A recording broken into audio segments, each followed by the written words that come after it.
ਸਤਨਾਮ ਸ਼੍ਰੀ ਵਾਹਿਗੁਰੂ ਸਾਹਿਬ JIO.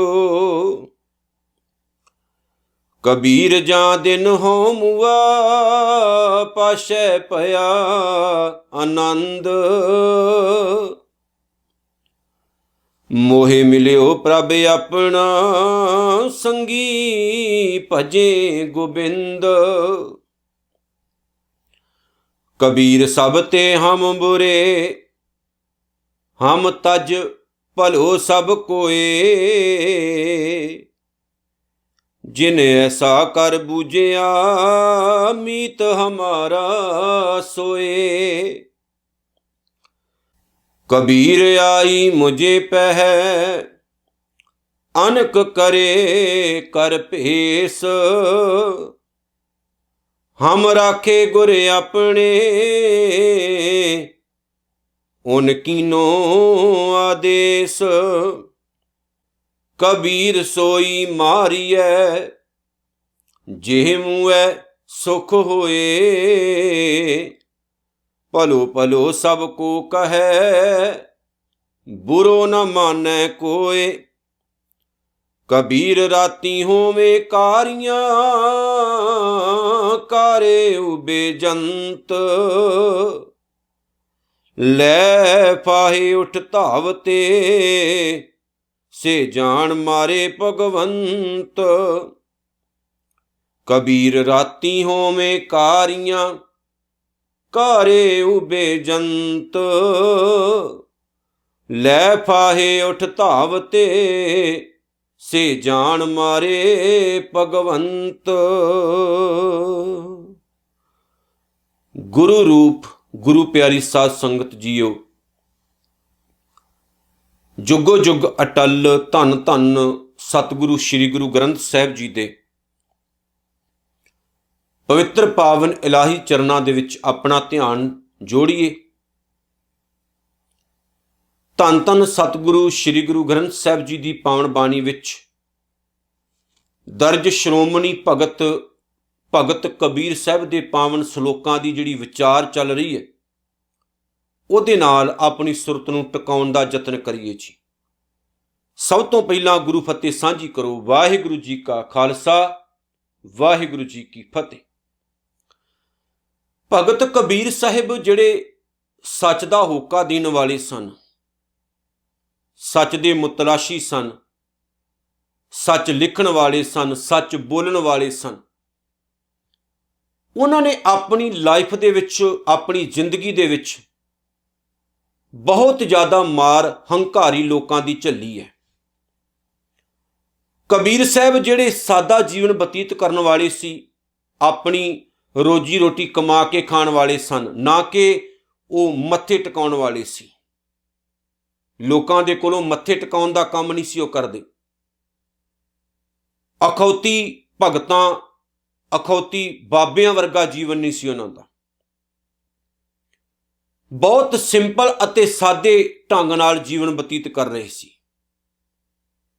ਇੱਥੋਂ ਤੱਕ ਕਿ ਭਗਤ ਕਬੀਰ ਸਾਹਿਬ ਨੂੰ ਸੱਚ ਬੋਲਣ ਕਰਕੇ ਆਪਣੇ ਪਰਿਵਾਰ ਦੀ ਨਿਰਾਸ਼ਤਾ ਵੀ ਸਹਿਣੀ ਪੈਂਦੀ ਸੀ ਤੇ ਦੁਨੀਆ ਦੇ ਲੋਕਾਂ ਨੇ ਭਗਤ ਕਬੀਰ ਸਾਹਿਬ ਦਾ ਸੱਚ ਮੰਨਣ ਦੀ ਬਜਾਏ ਉਹਨਾਂ ਦੇ ਪੈਰਾਂ ਵਿੱਚ ਕੰਡੇ ਵਿਛਾਏ। ਫੁੱਲ ਨਹੀਂ, ਐਸੇ ਕੰਡੇ ਵਿਛਾਏ ਕਿ ਉਹਨਾਂ ਨੇ ਉਹਨਾਂ ਦੇ ਕੰਡਿਆਂ ਨੂੰ ਚੁਗਦਿਆਂ ਆਪਣੀ ਜ਼ਿੰਦਗੀ ਬਤੀਤ ਕਰ ਲਈ। ਲੇਕਿਨ ਮੈਂ ਹੈਰਾਨ ਹਾਂ, ਬਾਬਾ ਕਬੀਰ ਸਾਹਿਬ ਨੇ ਕਦੇ ਹਾਰ ਨਹੀਂ ਮੰਨੀ। ਮੈਂ ਉਹਨਾਂ ਦਾ ਜੀਵਨ, ਉਹਨਾਂ ਦਾ ਕਰੈਕਟਰ, ਉਹਨਾਂ ਦੀ ਬਾਣੀ ਵਿੱਚੋਂ ਵੇਖਦਾ ਹੁੰਦਾ। ਕਦੇ ਪੜ੍ਹ ਕੇ ਵੇਖੋ ਉਹਨਾਂ ਦੀ ਪਾਵਨ ਬਾਣੀ, ਅਕਾਲੀ ਸੋਚ ਨਾਲ ਭਰੀ ਹੋਈ, ਨਿਰੰਕਾਰੀ ਸੋਚ ਨਾਲ ਭਰੀ ਹੋਈ। ਹਉਮੈ ਹੰਕਾਰ ਵਿੱਚ ਮਸਤ ਹੋਏ ਸਨ ਜਿਹੜੇ ਲੋਕ, ਈਗੋ ਨਾਲ ਭਰੇ ਹੋਏ ਸਨ ਜਿਹੜੇ ਲੋਕ, ਉਹਨਾਂ ਨੇ ਬਹੁਤ ਜ਼ਿਆਦਾ ਤਕਲੀਫਾਂ ਦਿੱਤੀਆਂ ਨੇ। ਪਰ ਇਹਦੇ ਬਾਵਜੂਦ ਵੀ ਬਾਬਾ ਕਬੀਰ ਸਾਹਿਬ ਆਨੰਦ ਵਿੱਚ ਰਹੇ, ਹਮੇਸ਼ਾ ਰੱਬੀ ਪਿਆਰ ਵਿੱਚ ਰਹੇ। ਉਹਨਾਂ ਨੇ ਕਦੇ ਵੀ ਨਿਰੰਕਾਰ ਨੂੰ ਮਿਹਣਾ ਨਹੀਂ ਮਾਰਿਆ, ਉਹਨਾਂ ਨੇ ਕਦੇ ਵੀ ਸਮੇਂ ਦੇ ਸਾਹਮਣੇ ਹਥਿਆਰ ਨਹੀਂ ਸੁੱਟੇ। ਕਬੀਰ ਸਾਹਿਬ ਦੇ ਜਿਹੜੇ ਅੱਜ 5 ਸ਼ਲੋਕ ਵਿਚਾਰਨ ਲੱਗੇ ਆ, ਉਹ ਇਸੇ ਗੱਲ ਦੇ ਉੱਤੇ ਨਿਰਭਰ ਨੇ ਕਿ ਬੰਦਿਆ ਹੰਕਾਰ ਕੀਤਿਆਂ ਨਿਰੰਕਾਰ ਨਹੀਂ ਮਿਲਦਾ, ਬੰਦਿਆ ਹੰਕਾਰ ਕੀਤਿਆਂ ਇੱਜ਼ਤ ਨਹੀਂ ਮਿਲਦੀ, ਬੰਦਿਆ ਮਾੜੇ ਕੰਮ ਕੀਤਿਆਂ ਕਦੇ ਖੁਸ਼ੀ ਨਹੀਂ ਮਿਲਦੀ, ਬੰਦਿਆ ਨਿਮਰਤਾ ਤੇ ਨਿਰਵਾਨਤਾ ਵਿੱਚ ਰਹਿਣਾ ਇਹ ਗੁਰਮੁਖਾਂ ਦੀ ਨਿਸ਼ਾਨੀ ਹੈ। ਕਬੀਰ ਸਾਹਿਬ ਨੇ ਜੋ ਕਿਹਾ ਉਹ ਪੱਲੇ ਬੰਨੀਏ। 6ਵਾਂ ਸ਼ਲੋਕ ਹੈ ਕਬੀਰ ਸਾਹਿਬ ਦਾ, ਕਹਿੰਦੇ ਕਬੀਰ ਜਾਂ ਦਿਨ ਹਉ ਮੂਆ, ਜਿਸ ਦਿਨ ਹਉ ਮਰ ਗਿਆ ਹਉਮੈ ਮਰ ਗਈ। ਹਉਮੈ ਸਭ ਤੋਂ ਵੱਡਾ ਰੋਗ ਹੈ, ਹਉਮੈ ਸਭ ਤੋਂ ਵੱਡੀ ਬਿਮਾਰੀ ਹੈ, ਔਰ ਇਹ ਬਿਮਾਰੀ ਦੁਨੀਆ ਵਿੱਚ ਬਹੁਤ ਜ਼ਿਆਦਾ ਹੈ। ਇਸ ਬਿਮਾਰੀ ਦੇ ਤਹਿਤ ਇਨਸਾਨ ਦੂਸਰੇ ਇਨਸਾਨ ਨੂੰ ਕੱਖਾਂ ਕਾਨਿਆਂ ਵਰਗਾ ਸਮਝਦਾ ਹੈ, ਕੀੜੇ ਮਕੌੜਿਆਂ ਵਰਗਾ ਸਮਝਦਾ ਹੈ, ਆਪਣੇ ਆਪ ਨੂੰ ਵੱਡਾ, ਮਹਾਨ, ਇੱਜ਼ਤਵਾਨ, ਦੌਲਤਮੰਦ, ਸਿਆਣਾ ਸਮਝਦਾ ਹੈ। ਪਰ ਕਿਸੇ ਦੂਸਰੇ ਇਨਸਾਨ ਦੀ ਗੱਲ ਕਰੋ ਤੇ ਉਹਨੂੰ ਉਹ ਕਹੇਗਾ ਉਹ ਮੂਰਖ ਹੈ, ਉਹ ਪਾਗਲ ਹੈ, ਉਹ ਐਵੇਂ ਹੀ ਹੈ। ਬੰਦੇ ਅੰਦਰ ਜਦੋਂ ਈਗੋ ਹੁੰਦੀ ਹੈ ਨਾ, ਗੁਰੂ ਅਰਜਨ ਸਾਹਿਬ ਕਹਿੰਦੇ ਵਖਰੇਵਾਂ ਵੀ ਉਦੋਂ ਬਣਦਾ ਹੈ। ਪਰਮਾਤਮਾ ਅਤੇ ਸਾਡੇ ਵਿਚਕਾਰ ਜਿਹੜੀ ਦੀਵਾਰ ਖੜੀ ਹੁੰਦੀ ਨਾ, ਉਹ ਹੈ ਈਗੋ ਦੀ। ਕਿਵ ਸਚਿਆਰਾ ਹੋਈ ਹੈ, ਕਿਵ ਕੂੜ ਹੈ ਟੁੱਟੇ ਪਾਰ। ਇਹ ਜਿਹੜੀ ਕੂੜ ਦੀ ਦੀਵਾਰ ਹੈ, ਟੁੱਟੇ ਕਿਵੇਂ ਕਿ ਅਸੀਂ ਸਚਿਆਰ ਹੋ ਸਕੀਏ, ਸਾਡੇ ਅੰਦਰ ਚਾਨਣ ਹੋਵੇ ਨਿਰੰਕਾਰ ਦਾ, ਉਸ ਯੋਗ ਹੋਈਏ। ਤੇ ਬਾਪੂ ਕਹਿੰਦੇ ਹੁਕਮ ਰਜਾਈ ਚੱਲਣਾ ਨਾਨਕ ਲਿਖਿਆ ਨਾਲ, ਆਪਣੇ ਹੁਕਮ ਨਹੀਂ ਨਿਰੰਕਾਰੀ ਹੁਕਮ ਵਿੱਚ ਤੁਰ। ਜੇ ਤੁਰੇਗਾ ਨਾ ਉਹਦੀ ਰਜਾ 'ਚ, ਉਹਦੇ ਹੁਕਮ ਦੇ ਵਿੱਚ, ਤਾਂ ਗੱਲ ਬਣਨੀ। ਕਬੀਰ ਸਾਹਿਬ ਦਾ ਸ਼ਲੋਕ ਸੁਣਿਓ, ਕਬੀਰ ਜਾਂ ਦਿਨ ਜਿਸ ਦਿਨ ਹਉ ਮੂਆ, ਹਉ ਮਰ ਗਈ, ਹਉ ਮੈਂ ਈਗੋ ਖਤਮ ਹੋ ਗਈ ਜ਼ਿੰਦਗੀ ਵਿੱਚੋਂ। ਅਸਲ ਦੇ ਵਿੱਚ ਮਰਦਾ ਕੱਖ ਵੀ ਨਹੀਂ। ਜੇ ਮੈਂ ਕਹਾਂ ਮੈਂ ਕਾਮ ਮਾਰਨਾ, ਮੈਂ ਕ੍ਰੋਧ ਮਾਰਨਾ, ਮੈਂ ਲੋਭ ਮਾਰਨਾ, ਨਹੀਂ, ਇਹ ਚੀਜ਼ਾਂ ਮਰਦੀਆਂ ਨਹੀਂ ਹੁੰਦੀਆਂ। ਇਹਨਾਂ ਚੀਜ਼ਾਂ ਦੀ ਸ਼ਕਲ ਬਦਲਦੀ ਹੈ। ਹਉਮੈ ਨੂੰ ਗੁਰਸਿੱਖ ਨੇ ਨਿਮਰਤਾ ਵਿੱਚ ਬਦਲਣਾ, ਹੰਕਾਰ ਨੂੰ ਗੁਰਸਿੱਖ ਨੇ ਨਿਮਰਤਾ ਵਿੱਚ ਬਦਲਣਾ, ਕ੍ਰੋਧ ਨੂੰ ਗੁਰੂ ਦੇ ਸਿੱਖ ਨੇ ਵੀਰਤਾ ਵਿੱਚ ਬਦਲਣਾ, ਸਵੈਮਾਨ ਵਿੱਚ ਬਦਲਣਾ। ਕਬੀਰ ਸਾਹਿਬ ਦਾ ਬਚਨ ਪੱਲੇ ਬੰਨਿਓ, ਕਬੀਰ ਜਾਂ ਦਿਨ ਹਉ ਮੂਆ, ਜਿਸ ਦਿਨ ਹਉਮੈ ਖਤਮ ਹੋ ਗਈ, ਹਉਮੈ ਮਰ ਗਈ, ਪਾਤਸ਼ਾਹ ਭਇਆ ਆਨੰਦ, ਉਹ ਤੋਂ ਬਾਅਦ ਤੇਰੇ ਅੰਦਰ ਆਨੰਦ ਬਣੇਗਾ। ਵੇਖੋ, ਇੱਕ ਹੁੰਦੇ ਸੁੱਖ, ਇੱਕ ਹੁੰਦਾ ਆਨੰਦ। ਸੁੱਖ ਤੇ ਦੁੱਖ ਤਾਂ ਨੀਵਾਂ ਪੱਧਰ ਹੈ, ਆਨੰਦ ਉੱਚਾ ਹੈ। ਤੁਰੀ ਅਵਸਥਾ ਗੁਰਮੁਖ ਪਾਈ ਹੈ। ਇਹ ਜਿਹੜੀ ਆਨੰਦ ਦੀ ਅਵਸਥਾ ਹੈ, ਇਹ ਗੁਰੂ ਦੇ ਮੁਤਾਬਕ ਤੁਰਿਆਂ ਬਣਦੀ, ਗੁਰੂ ਦੇ ਮੁਤਾਬਕ ਚੱਲਿਆਂ ਬਣਦੀ। ਜਦੋਂ ਬਣ ਜਾਏ ਫਿਰ ਅੰਦਰ ਅਤੇ ਬਾਹਰ ਸੰਗੀਤ ਚੱਲਦਾ ਹੈ, ਵਾਜੇ ਵੱਜਦੇ ਨੇ। ਇਦਾਂ ਲੱਗਦਾ ਜਿਵੇਂ ਮੇਰੇ ਅੰਦਰ ਵੀ ਕੁਝ ਚੱਲ ਰਿਹਾ, ਸਪੈਸ਼ਲ ਬਾਹਰ ਵੀ ਕੁਝ ਚੱਲ ਰਿਹਾ। ਬੰਦੇ ਨੂੰ ਸਕੂਨ ਮਿਲਦਾ ਹੈ। ਉਹ ਹਵਾਵਾਂ ਨਾਲ ਗਾਉਂਦਾ ਹੈ, ਉਹ ਸਮੇਂ ਦੀ ਚਾਲ ਨੂੰ ਸਮਝਦਾ ਹੈ। ਜਿੱਥੇ ਉਹ ਸੱਚ ਨੂੰ ਕਦੇ ਲੁਕਾਉਂਦਾ ਨਹੀਂ, ਉੱਥੇ ਝੂਠ ਨਾਲ ਸਮਝੌਤਾ ਵੀ ਨਹੀਂ ਕਰਦਾ। ਨਿਰੰਕਾਰੀ ਨਿਯਮ ਨੂੰ ਪੱਲੇ ਬੰਨ੍ਹ ਕੇ ਤੁਰਦਾ ਹੈ। ਫਿਰ ਹੁੰਦਾ ਕੀ ਹੈ? ਹਉਮੈ ਮਰ ਗਈ, ਪਾਤਸ਼ਾਹ ਉਹਦੇ ਤੋਂ ਬਾਅਦ ਭਇਆ ਆਨੰਦ, ਜ਼ਿੰਦਗੀ 'ਚ ਆਨੰਦ ਪੈਦਾ ਹੋ ਗਿਆ। ਅਗਲੀ ਪੰਕਤੀ, ਮੋਹਿ ਮਿਲਿਓ ਪ੍ਰਭ ਆਪਣਾ, ਮੈਨੂੰ ਕੀ ਮਿਲ ਗਿਆ? ਪਰਮਾਤਮਾ। ਸੰਗੀ ਭਜੇ ਗੋਬਿੰਦ, ਜਿਹੜੇ ਮੇਰੇ ਸਾਥੀ ਨੇ ਉਹ ਵੀ ਰੱਬ ਨੂੰ ਯਾਦ ਕਰਨ ਲੱਗ ਪਵੇ। ਹੁਣ ਆਨੰਦ ਕਿਹਨੂੰ ਮਿਲਿਆ ਭਲਾ? ਮਨ ਨੂੰ। ਮੈਂ ਕੌਣ ਹਾਂ? ਮਨ। ਤੁਸੀਂ ਕੌਣ ਹੋ? ਮਨ। ਮਨ ਨੂੰ ਮਿਲਿਆ ਆਨੰਦ। ਆਨੰਦ ਕੋਈ ਐਸੀ ਚੀਜ਼ ਤਾਂ ਨਹੀਂ ਹੈ ਜਿਹੜੀ ਕਿਸੇ ਦੁਕਾਨ ਤੋਂ ਮਿਲਣੀ ਹੈ। ਆਨੰਦ ਕੋਈ ਐਸੀ ਚੀਜ਼ ਨਹੀਂ ਜਿਹੜੀ ਆਨਲਾਈਨ ਖਰੀਦੀ ਜਾ ਸਕਦੀ ਹੈ। ਆਨੰਦ ਤਾਂ ਪੈਦਾ ਕਰਨਾ ਪੈਂਦਾ ਹੈ, ਬਣਾਉਣਾ ਪੈਂਦਾ ਹੈ, ਗੁਰੂ ਕੋਲੋਂ ਲੈਣਾ ਪੈਂਦਾ ਹੈ। ਜਿਨ੍ਹਾਂ ਨੂੰ ਮਿਲ ਜਾਏ ਫਿਰ ਉਹਨਾਂ ਦੇ ਸਾਹਮਣੇ ਸੁੱਖ ਦੁੱਖ ਕੋਈ ਚੀਜ਼ ਰਹਿੰਦੀ ਨਹੀਂ। ਉਹ ਕੱਪੜੇ ਹੀ ਸਮਝਦੇ ਨੇ ਸੁੱਖ ਦੁੱਖ ਨੂੰ। ਉਹਨਾਂ ਦੀ ਜ਼ਿੰਦਗੀ ਦੇ ਵਿੱਚ ਜਿਨ੍ਹਾਂ ਦੀ ਬਣਿਆ ਹੈ, ਇਹ ਬਿਆਨ ਕਰਨਾ ਔਖਾ ਹੋ ਜਾਂਦਾ ਵੀ ਉਹਨਾਂ ਦੀ ਲਾਈਫ ਕਿੱਦਾਂ ਦੀ ਬਣ ਜਾਂਦੀ ਹੈ, ਕਿੱਦਾਂ ਦੀ ਚੇਂਜਸ ਉਹਨਾਂ ਦੀ ਜ਼ਿੰਦਗੀ ਦੇ ਵਿੱਚ ਆਉਂਦੀ। ਕਬੀਰ ਸਾਹਿਬ ਕਹਿੰਦੇ ਜਦੋਂ ਮਨ ਨੂੰ ਆਨੰਦ ਮਿਲ ਗਿਆ, ਮੋਹਿ ਮਿਲਿਓ ਪ੍ਰਭ ਆਪਣਾ, ਫਿਰ ਮੈਨੂੰ ਪਰਮੇਸ਼ਰ ਮਿਲਿਆ, ਪਰਮਾਤਮਾ ਮਿਲਿਆ। ਜਦੋਂ ਮੈਂ ਪਰਮਾਤਮਾ ਵਾਲਾ ਹੋ ਗਿਆ, ਰੱਬ ਵਾਲਾ ਹੋ ਗਿਆ, ਮਨ ਦੀ ਗੱਲ ਕਰਦੇ ਨੇ, ਫਿਰ ਮਨ ਦੇ ਜਿਹੜੇ ਸਾਥੀ ਸਨ, ਸੰਗੀ ਸਨ, ਦੋਸਤ ਮਿੱਤਰ ਸਨ, ਗਿਆਨ ਅੰਦਰੇ, ਉਹ ਵੀ ਰੱਬ ਨੂੰ ਯਾਦ ਕਰਨ ਲੱਗ ਪਏ। ਮਨ ਦਾ ਪਰਿਵਾਰ ਕੀ ਹੈ? ਦੀਨ ਦਿਆਲ ਭਰੋਸੇ ਤੇਰੇ ਸਭ ਪਰਿਵਾਰ ਚੜਾਇਆ ਬੇਰੇ। ਕਿਹੜਾ ਪਰਿਵਾਰ ਹੈ ਮਨ ਦਾ?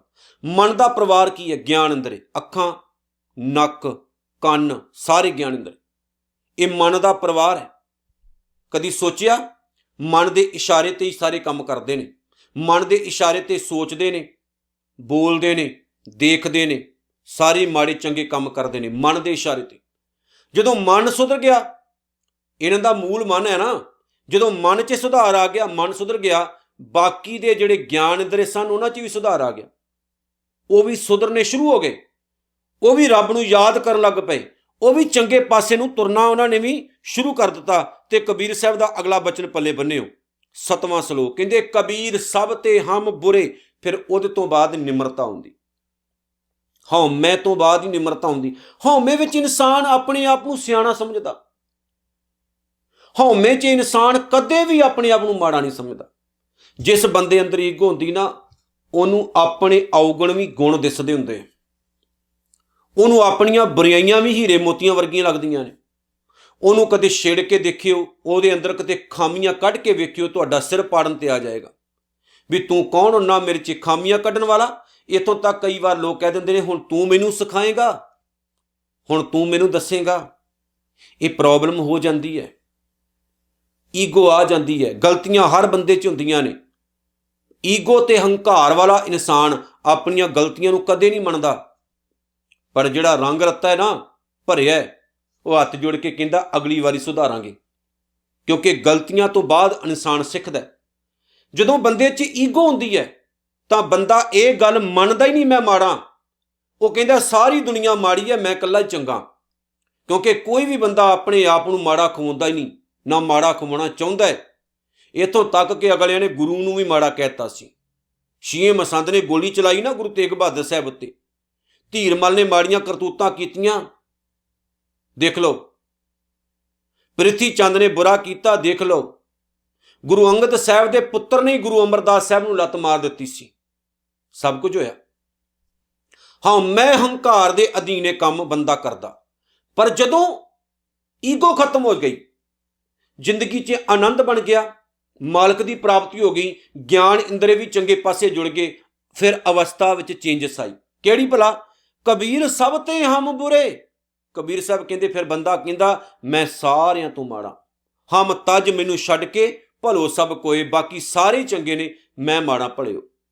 ਇੱਥੇ ਨਾ ਬੰਦੇ ਅੰਦਰ ਨਿਮਰਤਾ ਆਉਂਦੀ ਹੈ, ਹਲੀਮੀ ਆਉਂਦੀ ਹੈ, ਬੰਦਾ ਆਪਣੇ ਆਪ ਨੂੰ ਨੀਵਾਂ ਸਮਝਦਾ, ਨੀਵੇਂ ਹੋ ਕੇ ਪਿਆਰੇ ਉੱਚੇ ਹੋਇਆ ਜਾਂਦਾ। ਫਲ ਨੀਵਿਆਂ ਰੁੱਖਾਂ ਨੂੰ ਲੱਗਦੇ, ਸਿਮਲਾ ਤੂੰ ਮਾਨ ਨਾ ਕਰੀ।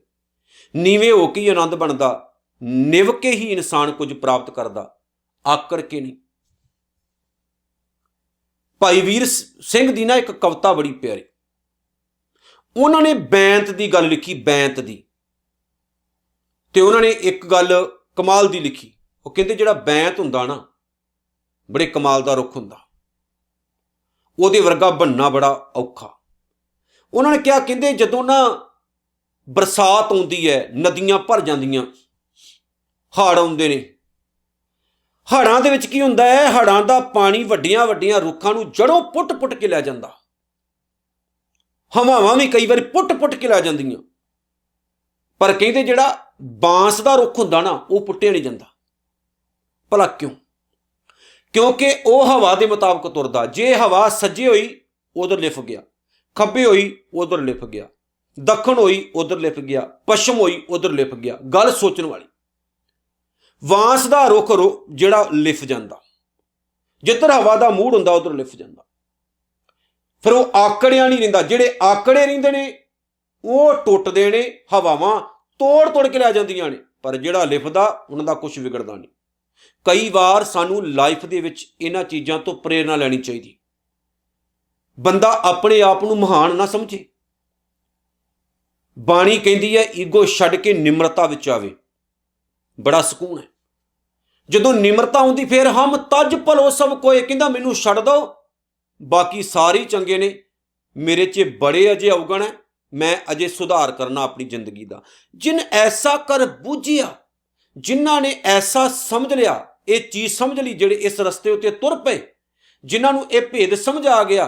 ਕਬੀਰ ਸਾਹਿਬ ਕਹਿੰਦੇ ਮੀਤ ਹਮਾਰਾ ਸੋਏ, ਮੈਂ ਉਹਨੂੰ ਆਪਣਾ ਮਿੱਤਰ ਸਮਝਦਾ, ਮਿੱਤਰਤਾ ਪਾਉਣੀ ਚਾਹੁੰਦਾ ਉਹਦੇ ਨਾਲ ਜਿਹੜਾ ਐਸੇ ਜੀਵਨ ਵਾਲਾ ਹੈ। ਭਗਤਾਂ ਤੇ ਸੰਸਾਰੀਆਂ ਜੋੜ ਕਦੇ ਨਾ ਆਇਆ। ਜੋੜ ਉਹਨਾਂ ਨਾਲ ਹੀ ਹੁੰਦਾ ਜਿਨ੍ਹਾਂ ਨਾਲ ਬੋਲਾਂ ਦੀ ਸਾਂਝ ਹੋਵੇ, ਜਿਨ੍ਹਾਂ ਨਾਲ ਸ਼ਬਦਾਂ ਦੀ ਤੇ ਸੁਭਾਅ ਦੀ ਸਾਂਝ ਹੋ ਜਾਏ। ਹੁਣ ਇੱਕ ਨਿਮਰਤਾਵਾਨ ਹੈ, ਇੱਕ ਹੰਕਾਰੀ ਹੈ, ਕਦੇ ਜੋੜ ਆਏਗਾ ਨਹੀਂ, ਕਦੇ ਨਹੀਂ ਆਏਗਾ। ਉੱਥੇ ਝਗੜਾ ਹੀ ਹੁੰਦਾ ਰਹੇਗਾ, ਉੱਥੇ ਤਲਵਾਰਾਂ ਹੀ ਖੜਕਦੀਆਂ ਰਹਿਣਗੀਆਂ। ਇਹ ਪੱਲੇ ਬੰਨਿਓ। ਅਗਲਾ ਸ਼ਲੋਕ ਹੈ 8ਵਾਂ, ਕਹਿੰਦੇ ਕਬੀਰ ਆਈ ਮੁਝੇ ਪੈ। ਹਉਮੈ ਜਿਹੜੀ ਹੈ ਕਈ ਰੂਪਾਂ ਦੇ ਵਿੱਚ ਵਿਚਰਦੀ ਹੈ ਇਨਸਾਨ ਦੇ ਅੰਦਰ। ਇਹਦੇ ਬਹੁਤ ਰੂਪ ਨੇ ਪਿਆਰਿਓ। ਕਈ ਵਾਰ ਤਾਂ ਇਹ ਨਿਤਨੇਮ ਦੇ ਰੂਪ ਵਿੱਚ ਵੀ ਆ ਜਾਂਦੀ। ਮੈਂ ਬੜਾ ਵੱਡਾ ਨਿਤਨੇਮੀ ਹਾਂ, ਮੈਂ ਬੜਾ ਵੱਡਾ ਸੇਵਾਦਾਰ ਹਾਂ, ਮੈਂ ਬੜਾ ਵੱਡਾ ਦਾਨੀ ਹਾਂ, ਮੈਂ ਬਹੁਤ ਜ਼ਿਆਦਾ ਚੰਗੇ ਕੰਮ ਕਰਦਾ, ਆ ਜਾਂਦੀ। ਜਦੋਂ ਆ ਜਾਏ, ਭਾਈ ਲਾਲ ਸਿੰਘ ਦੇ ਆ ਗਈ ਸੀ ਨਾ, ਜਿਹੜਾ ਕਹਿੰਦਾ ਸੀ ਮੈਂ ਢਾਲ ਬਣਾ ਕੇ ਲੈ ਕੇ ਆਇਆ ਗੁਰੂ ਗੋਬਿੰਦ ਸਿੰਘ ਮਹਾਰਾਜ ਵਾਸਤੇ, ਤੇ ਕਹਿੰਦਾ ਸੀ ਇਹ ਢਾਲ ਇੱਦਾਂ ਦੀ ਹੈ ਕਿ ਕੋਈ ਵੀ ਇਹਦੇ ਉੱਤੇ ਗੋਲੀ ਮਾਰੇ, ਤੀਰ ਚਲਾਵੇ ਤਾਂ ਇਹ ਕਦੇ ਖਤਮ ਨਹੀਂ ਹੁੰਦੀ, ਇਹ ਗੋਲੀਆਂ ਗਾਲੀਆਂ ਸਭ ਚੱਲ ਜਾਂਦੀ। ਤੇ ਗੁਰੂ ਗੋਬਿੰਦ ਸਿੰਘ ਮਹਾਰਾਜ ਦੇ ਸਾਹਮਣੇ ਲਿਆ ਕੇ ਢਾਲ ਕਹਿੰਦਾ ਕਿ ਸੱਚਿਆ ਪਾਤਸ਼ਾਹ ਮੇਰੀ ਢਾਲ ਇੰਨੀ ਕਮਾਲ ਦੀ, ਤੁਹਾਡੇ ਤੀਰ ਕੀ, ਤੁਹਾਡੀਆਂ ਤਲਵਾਰਾਂ ਕੀ, ਤੁਹਾਡੀਆਂ ਗੋਲੀਆਂ ਕੀ, ਸਭ ਚੱਲ ਰਹੇਗੀ। ਤੇ ਭਾਈ ਸਾਹਿਬ ਨੂੰ ਗੁਰੂ ਗੋਬਿੰਦ ਸਿੰਘ ਮਹਾਰਾਜ ਨੇ ਫਿਰ ਸਮਝਾਇਆ, ਕੱਲ ਪਰਖਾਂਗੇ, ਕੱਲ ਪਰਖਾਂਗੇ ਤੇਰੀ ਢਾਲ।